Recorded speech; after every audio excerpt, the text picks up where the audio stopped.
সৃষ্টিকর্তার অস্তিত্ব কেবল বিশ্বাসের বিষয় নয়, বরং আধুনিক বিজ্ঞান, যুক্তিবিদ্যা এবং দর্শনের মাধ্যমেও এই বিষয়টি অত্যন্ত জোরালোভাবে উপস্থাপন করা সম্ভব। স্রষ্টার অস্তিত্বের সপক্ষে কিছু শক্তিশালী যুক্তি তুলে ধরা হল। ১. Cosmological argument. যুক্তিবিদ্যার একটি প্রাচীন এবং অকাট্য যুক্তি হল কসমোলজিক্যাল আর্গুমেন্ট। এই মহাবিশ্বের অস্তিত্ব নিজেই প্রমাণ করে যে এর পেছনে একজন স্রষ্টা আছেন। প্রতিটি ঘটনার পেছনে একটি কারণ থাকে।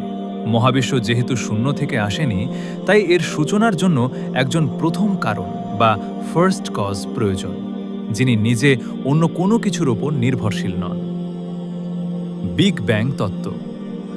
আধুনিক জ্যোতির্বিজ্ঞান প্রমাণ করেছে যে মহাবিশ্বের একটি শুরু ছিল। গণিত এবং যুক্তির নীতি অনুযায়ী যার শুরু আছে তার একজন শুরুকারীও থাকতে হয়। ২. ফাইন টিউনিং বা নিখুঁত বিন্যাস। আমাদের মহাবিশ্ব জীবন ধারণের জন্য অবিশ্বাস্যভাবে নিখুঁত। পদার্থবিজ্ঞানের মৌলিক ধ্রুবকগুলো যদি সামান্যতম এদিক সেদিক হতো, তবে এই পৃথিবী বা নক্ষত্ররাজির অস্তিত্ব থাকত না। উদাহরণ: মহাকর্ষ বল বা পরমাণুর নিউক্লিয়ার বলের মান যদি বর্তমান মানের চেয়ে মাত্র 10^60 কম বেশি হতো, তবে নক্ষত্রগুলো গঠিত হতো না, অথবা মহাবিশ্ব দ্রুত প্রসারিত হয়ে বিলীন হয়ে যেত।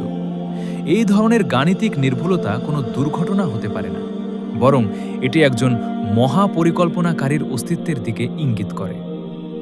৩. ডিএনএ এবং তথ্যের জটিলতা। জীববিজ্ঞানের প্রতিটি কোষে থাকা ডিএনএ হল একটি অতি ক্ষুদ্র এবং জটিল ডিজিটাল কোড। বিল গেটস একবার বলেছিলেন, ডিএনএ অনেকটা কম্পিউটার সফটওয়্যারের মতো, তবে আমাদের তৈরি যে কোনো সফটওয়্যারের চেয়ে বহুগুণ বেশি জটিল। প্রকৃতিতে তথ্য বা কোড কখনোই এমনি এমনি তৈরি হয় না।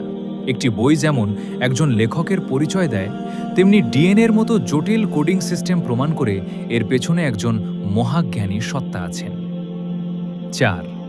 মানুষের বিবেক ও নৈতিকতা। মানুষের মধ্যে ভালো মন্দের যে বোধ বা নৈতিক চেতনা রয়েছে, তা কেবল বিবর্তন দিয়ে ব্যাখ্যা করা সম্ভব নয়। পরোপকার, ত্যাগ বা ন্যায়ের প্রতি আমাদের যে সহজাত আকর্ষণ, তা কোনো ভৌত উপাদান থেকে আসেনি। স্রষ্টা প্রদত্ত এই রূহ বা বিবেকই মানুষকে পশুর চেয়ে আলাদা করে এবং একজন পরম বিচারকের অস্তিত্বের প্রয়োজনীয়তা অনুভব করায়। ৫. পবিত্র কুরআনের অলৌকিকতা।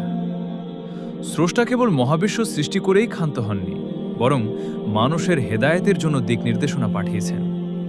কুরআনের বর্ণনা ভঙ্গি, ভাষাশৈলী এবং এতে বর্ণিত এমন অনেক বৈজ্ঞানিক তথ্য, যেমন ভ্রূণতত্ত্ব, পর্বতের ভূমিকা, পানির উৎস, যা 1400 বছর আগে জানা অসম্ভব ছিল। কোনো মানুষ এই কিতাব রচনা করলে তাতে বৈপরীত্য থাকত, কিন্তু কুরআনের নির্ভুলতা প্রমাণ করে এটি সরাসরি স্রষ্টার বাণী। উপসংহার: মহাবিশ্বের এই বিশালতা, প্রাণের স্পন্দন, জোড়ায় জোড়ায় সৃষ্টি এবং প্রকৃতির শৃঙ্খলা কোনো কাকতালীয় ঘটনা নয়, বরং এই সব কিছুই একটি সুশৃঙ্খল নকশা এবং একজন প্রজ্ঞাবান স্রষ্টার মহিমা ঘোষণা করছে।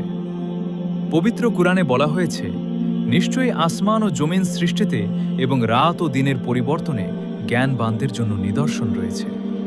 সূরা আল ইমরান। স্রষ্টার অস্তিত্ব অনুভব করার জন্য প্রয়োজন কেবল একটি খোলা মন এবং গভীর পর্যবেক্ষণ। মহাবিশ্বের প্রতিটি অণু-পরমাণু আমাদের সেই মহান সত্তার দিকেই ডাকছে।